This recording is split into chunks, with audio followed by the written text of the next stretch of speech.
Hello friends, పప్పు చేస్తున్నాను. పప్పుకు కావాల్సిన పదార్థాలు: ఒక హాఫ్ కేజీ కందిపప్పు, వెల్లుల్లి, కరివేపాకు, ఒక ఆనియన్, ఒక 4 టమోటాలు, ఒక 9 పచ్చిమిరపకాయలు, కొద్దిగా చింతపండు, పసుపు, ధనియాల పొడి, సాల్ట్, జీలకర్ర.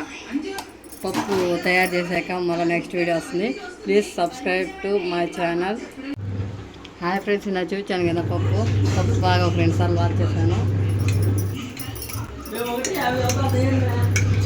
తర్వాత తగిన నీళ్ళు పోసుకొని ఉల్లిపాయ,